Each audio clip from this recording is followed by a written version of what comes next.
قبل ما تسمع القصة اعمل حالا اعجاب واشتراك في القناة. مستنية اشوف اعجابك واشتراكك عندي. قلتله خايفة حد يشوفنا او جوزي يعرف حاجة، مرضيش يسيبني وخلاني اكمل معاه جوه العيادة بتاعته. انا سارة، عندي 25 سنة، متجوزة تامر بقالنا 2 ومش معانا اولاد، عايشين في شقة بالايجار في الهرم. تامر جوزي بيشتغل مهندس في مصنع بلاستيك، وانا بشتغل سكرتيرة في شركة عقارات. حياتنا كانت روتينية جدا، يومنا ما كانش بيتغير. بنصحى الصبح نروح شغلنا ونرجع ناكل، نتفرج على التلفزيون شوية وننام. في الأجازات كنا بنروح لأهلنا أو نخرج مع زمايلنا، كنا مبسوطين، بس الحياة كانت بتمشي من غير ما نحس. في يوم لقيت تامر راجع من الشغل فرحان قوي، فبسأله انت في ايه اللي بسطك قوي كده؟ قال لي انه اتعرض عليه فرصة شغل في الكويت لمدة 1 سنة براتب اكبر بكتير من اللي بياخده هنا، وانها فرصة عشان يطور من الشغل بتاعه كده. انا فرحت له قوي، بس من جوايا كنت خايفة من فكرة انه يسيبني ويسافر. قعدنا نتكلم في الموضوع ده كتير انا وتامر. هو كان متردد علشاني، بس انا شجعته يوافق. قلت له اكيد الفرصة دي مش هتتعوض تاني، هو مش لازم تضيعها، وان اكيد السنة دي هتعدي علينا بسرعة. وفي الحقيقة انا كنت بحاول اقنع نفسي اكتر ما بقنعه هو. الاسابيع اللي قبل السفر عدت بسرعة، كنا مشغولين في تجهيز الورق بتاعه وترتيب كل حاجة، ما حسناش بنفسنا. وفجأة لقينا يوم السفر جه، وكنا واقفين في المطار، حضنا بعض جامد، وانا حاولت امنع دموعي ما قدرتش. تامر وعدني انه يتصل بيا كل يوم يكلمني ويطمن عليا، وانه يحاول ينزل لي زيارة كل كام شهر. تامر سافر وانا رجعت البيت، وعد اول يومين عليا وحسيت بفراغ رهيب. الشقة كانت هادية جدا، حسيت اني في سجن. نمت اليوم ده وانا بعيط، وحاسة ان السنة دي هتبقى طويلة قوي عليا. الايام الاولى كانت صعبة جدا، كنت بروح الشغل وارجع على طول، اقعد اتكلم مع تامر على الفيديو كول، وبعدها انام بدري. وفي الاجازة كنت بروح لماما او بروح لاخواتي. حاولت اشغل نفسي بالشغل وبالبيت، بس برضو كنت حاسة بالوحدة. بعد شهر صاحبتي بسمة كلمتني وقالت لي انها مشتركة في نادي حلو قريب من البيت عندها، وانهم عاملين عرض حلو في الاشتراك يعني. انا رفضت في الاول لان انا كنت مش حابة اعمل اي حاجة بصراحة، لاني كنت مخنوقة. بس هي ضغطت عليا وقالت لي انها محتاجة تطلعني من الجو اللي انا فيه. المهم وافقت، وده كان اول تغيير يحصل في حياتي. اول ما رحت النادي حسيت براحة ما حسيتهاش قبل كده. المكان كان جميل قوي ومليان ناس من كل الاعمار. اشتركت في حاجة اسمها زومبا ويوجا، وكنت بروح 2 مرات في الاسبوع، وبدأت اتحسن نفسيا وجسديا. وفي النادي اتعرفت على ناس كتيرة قوي، منهم داليا دي ست في الأربعينات، مطلقة وعندها بنت في الجامعة. شخصيتها كانت حلوة قوي، كانت مرحة وقوية في نفس الوقت. لقينا صحاب وقريبين من بعض جدا انا وهي.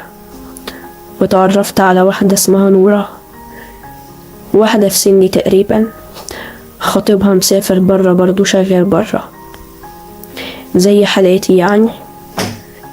الوقت في النادي خلاني احس اني مش لوحدي، وان في ناس تانية عندهم نفس ظروفي. بدأت أخرج مع نهى ونورة وداليا، نروح نتغدى مع بعض ونتمشى في المول أو نقعد في كافيه.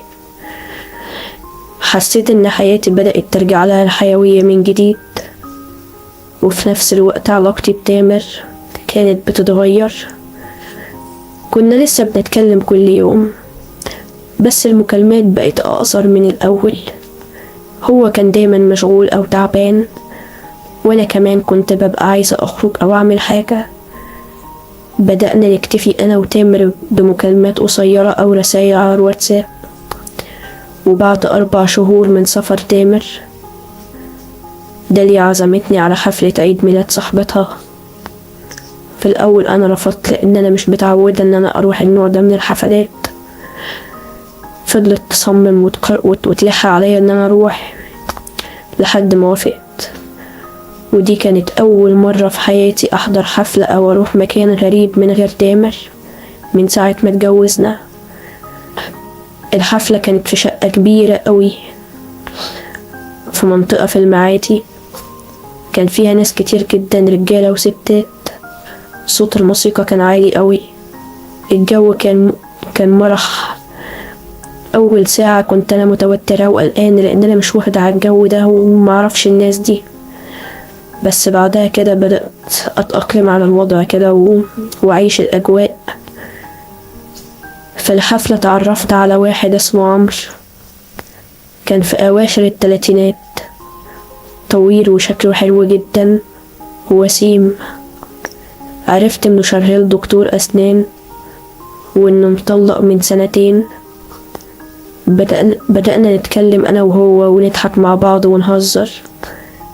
حسيت بإحساس غريب، مزيج من الإثارة والذنب في نفس الوقت. أول مرة أحس من سنين إني مهتمة براجل تاني غير تامر جوزي. في آخر الحفلة عمرو طلب مني رقم تليفوني. اترددت بصراحة، بس في الآخر اديتهوله، وقلت بيني وبين نفسي إنها مجرد صداقة عادية. رجعت البيت وأنا حاسة بمشاعر متضاربة. كنت مبسوطة إني خرجت واستمتعت، بس كمان في نفس الوقت حاسة بالذنب. اتصلت بتامر وحكيت له عن الحفلة، بس طبعا ما جبت سيرة عمرو. الأيام اللي بعدها عمرو بدأ يبعت لي رسائل على الواتساب. في الأول كانت رسائل عادية، بيسأل عن أخباري وبنتكلم في مواضيع عامة يعني. بس مع الوقت الكلام بدأ يبقى أحلى. كان بيقولي كلام حلو قوي، وبدأ يمدح في شكلي وجمالي وشخصيتي وأسلوبي. حاولت أقاوم مشاعري، بس لقيت نفسي بستنى رسايله بفارغ الصبر، وبقيت أفرح قوي لما يكلمني. بدأت أهتم بنفسي وشكلي، غيرت في لبسي كتير وعملت ستايل شعر جديد. حسيت إني بقيت أجمل، وبقى عندي ثقة في نفسي كبيرة قوي. بعد 2 أسبوع عمرو طلب نتقابل أنا وهو في كافيه. في الأول رفضت، بس هو ألح عليا وقال إن هو هتكون مجرد مقابلة عادية بين 2 صحاب يعني. وافقت في الآخر، وقلت لنفسي أكيد هتكون قعدة عادية يعني مفيهاش حاجة. في الكافيه واحنا قاعدين سوا، الوقت عدى بسرعة جدا. عمرو كان لطيف قوي ودمه خفيف جدا، وحسيت اني مرتاحة معاه. حكينا عن حياتنا وطموحاتنا بس انا ما جبت سيرة تامر خالص، وهو ما سألنيش. ولما جه وقت المغرب والدنيا ليلت، حسيت اني مش عايزة امشي، لاني كنت مبسوطة قوي وانا معاه. بعد القعدة دي مقابلتنا بقت اكتر. كنا بنتقابل 1 أو 2 في الأسبوع. كل مرة كنت بقول لنفسي إنها آخر مرة، بس كنت بلاقي نفسي بوافق على المقابلة اللي بعدها. في نفس الوقت علاقتي بتامر كانت بتقل، مكالماتنا بقت أقل وأقصر. كنت دايما بلاقي أعذار عشان ما كلمهوش.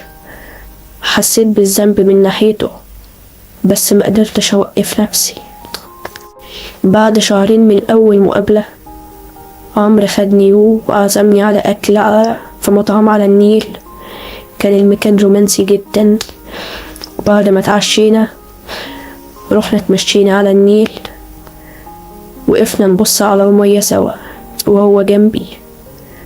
فجأة وانا ببص له لقيته هو كمان بيبص عليا، وفجأة لقيته بيقرب مني. لقيت قلبي دق جامد وحسيت ان انا اتوترت قوي. فجأة لقيت شفايفه على شفايفي وبيبوسني. البوسة دي كانت نقطة تحول في حياتي. حسيت بمشاعر متناقضة جدا. حسيت بسعادة وبإثارة وبذنب وبخوف. حاولت أبعد عنه بس جسمي ما طوعنيش. سبت نفسي للحظة دي وكنت في قمة سعادتي وقتها. بعدها علاقتي بعمرو اتطورت بسرعة قوي. بقينا نتقابل أكتر، ومن ضمن الأماكن اللي كنا بنتقابل فيها دي هي عيادة الأسنان بتاعته. هو المفروض بيقفل الساعة 12 بالليل. أنا كنت بروح له الساعة 12 إلا 5 أو إلا 10. ولما كل الناس اللي في العيادة بيمشوا بيروح هو قافل باب العيادة علينا. وبما إنه مطلق ومش متجوز كنت بحس بلهفته عليا أول ما بيقفل الباب. وبصراحة أول مرة رحت له العيادة بتاعته عمل معايا علاقة كأننا متجوزين بالظبط. ومن ساعتها وانا حسيت ان بقى في حد في حياتي هيعوضني عن غياب جوزي. بس بعدها قلت اني مش هروح تاني عشان كده خرجت. بس للأسف ما قدرتش. بقيت احس كل فترة اني محتاجة له، وغصب عني كنت بروح له. كنت عارفة ان اللي بعمله غلط بس ما قدرتش اوقف اللي بعمله. كنت كل ما افكر في تامر كنت بحس بالذنب، بس في نفس الوقت بلاقي نفسي ببرر اللي بعمله عشان هو اللي سابني. وتشوري زمايلي لاحظوا عليا ان انا متغيرة، وقالوا لي ان انا بقيت اجمل وبقيت بضحك على طول في وشهم. بس هما طبعا ما يعرفوش السبب في كده ايه. بعد 7 شهور من سفر تامر رجع مصر اجازة لمدة 2 أسبوع. كنت خايفة وقلقانة ومتوترة جدا. لما رجع حسيت انه غريب عني، بس انا حاولت اتصرف كأني مفيش حاجة يعني واني طبيعية. بس طبعا كان في حاجز بينا، وهو حس بالتغيير ده وسألني كذا مرة اذا كان في حاجة ولا لا. وانا بصراحة كنت بنكر واقول ان كل حاجة تمام ومفيش حاجة. لما اجازته خلصت ورجع الكويت حسيت براحة غريبة، بس كمان حسيت بالذنب. وقررت انهي علاقتي بعمرو واحاول اصلح علاقتي بتامر تاني. كلمت عمرو وقلت له ان اللي بينا ده لازم ينتهي واني مش هجيلك العيادة تاني. زعل مني وحاول يقنعني اغير رأيي، بس انا صممت. بعد ما قطعت علاقتي بعمرو دخلت في حالة اكتئاب شديدة قوي. حسيت اني خسرت حاجة مهمة قوي في حياتي. حاولت اركز في شغلي وفي النادي، بس كنت حاسة برضو بفراغ كبير. في الوقت ده صاحبتي داليا عرفتني على صاحبها مصطفى. مصطفى ده راجل اعمال ناجح قوي، عنده حوالي 48-49 سنة. في البداية كانت علاقتنا مع بعض مجرد صداقة عادية، كنا بنتقابل مع أصحاب يعني وكده. بس مصطفى كان مختلف قوي عن عمرو. بحسه حد كده كبير وناضج وعاقل وعنده خبرة كبيرة في الحياة، وكان بيفيدني بآرائه بصراحة. مع الوقت علاقتي بمصطفى بدأت تاخد منحنى تاني، لأنه كان بيفهمني ويسمعني، وحسيت إنه بيقدر اللي أنا بمر بيه. وفي يوم كنا قاعدين مع بعض، وبعد ما خلصنا مصطفى طلب إنه يوصلني للبيت. ركبت معاه، وقبل ما انزل من العربية ندى عليا وبصوت واطي كده. رحت بصيت له، راح ماسك ايدي وبص في عينيا حسيت ان جسمي كله اترعش. راح مقرب مني وبايسني. المرة دي مقدرتش اقاوم، سبت له نفسي وهو فضل يبوس فيا. وعشان كنا في الشارع وكنت خايفة حد يشوفني مع ان الدنيا كانت ضلمة، بس بعدت عنه بسرعة عشان محدش يشوفني. وبعد كده نزلت من العربية. وفي نفس الوقت علاقتي بتامر كانت خلاص بتتدهور. مكالماتنا بقت أقل جدا وسطحية وكنت بلاقي 100 عذر عشان ما اتكلمش معاه. وهو كمان كان مشغول في شغله وحياته الجديدة في الكويت. لما تعرفت على مصطفى دخلت عالم جديد تاني خالص ما كنتش عايشاه قبل كده. عرفني على أصحابه، رجال أعمال. بدأت أحضر معهم حفلات في أماكن فخمة أوي وأسهر معهم. غيرت من لبسي وستايل شكلي وحياتي كلها اتغيرت. حسيت إني بقيت حد تاني خالص. وفي يوم لقيت مصطفى بيقولي إنه عازمني على رحلة لشرم الشيخ، وحاولي تاخدي أجازة من شغلك علشان تيجي معايا. فضلت أفكر في الموضوع وقلت أروح أغير جو، وفعلا خدت أجازة من الشغل ورحنا شرم الشيخ وقضينا أجمل 7 أيام في فندق.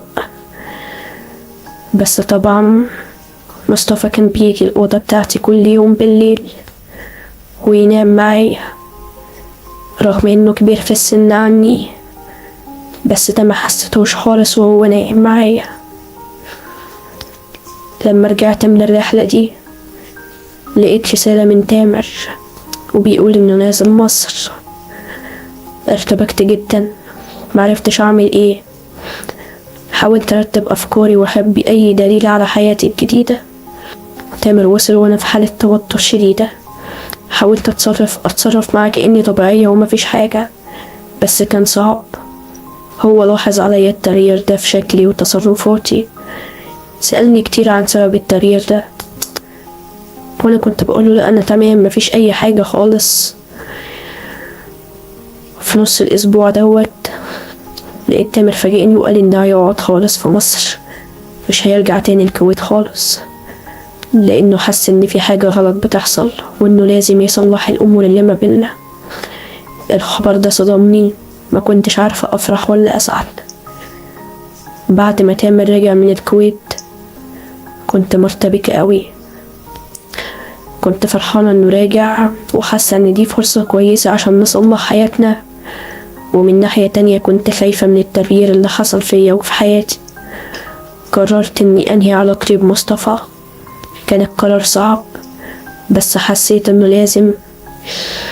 رحت متصلة بيه وقلت له ان انا جوزي رجع ومش هينفع اكون معك تاني او نتكلم مع بعض تاني. زعل جدا وحاول يقنعني اسيب تامر واكمل معاه هو، وقال لي انه هيعمل لي اي حاجة نفسي فيها. طبعا انا رفضت. والشهر اللي كان قبل رجوع تامر ده كان صعب قوي عليا، لاني حاولت ارجع لحياتي القديمة. غيرت في لبسي وستايل شعري وقطعت علاقتي بمعظم الناس اللي اتعرفت عليهم في الفترة اللي فاتت. حسيت اني بضيع جزء مني، بس قلت لنفسي ان ده هو الصح.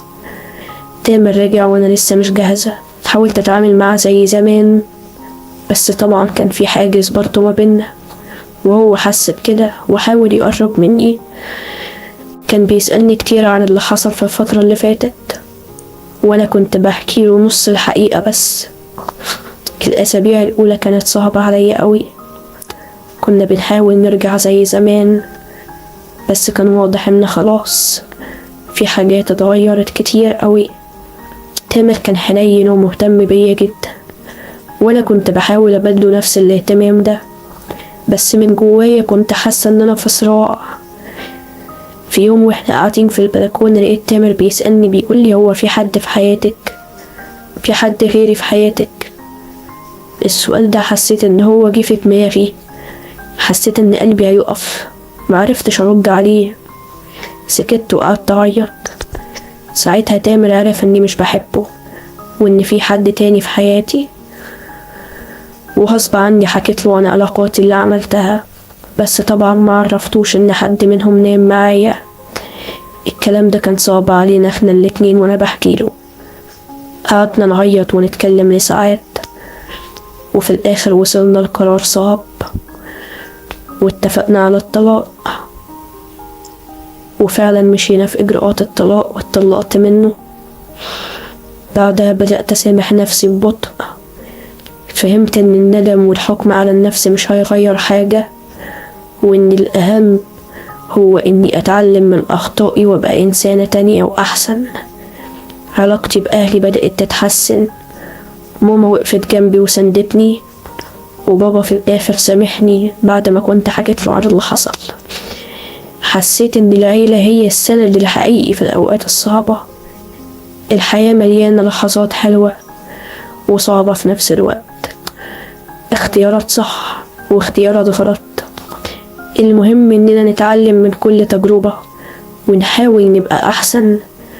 مش عارفة ايه اللي هيحصل معايا بكرة، بس متأكدة ان انا هواجه اي حاجة وانا قوية، علشان في الاخر الحياة دي رحلة بنتعلم فيها كل يوم حاجة جديدة عن نفسنا وعن الناس اللي عايشين حوالينا. اللي شايف اني ظلمت تامر وظلمت نفسي يعمل اعجاب على الفيديو ده، ولو عندك اي نصيحة ليا من قلبك اكتبها دلوقتي في التعليقات وانا هقرأها حالا.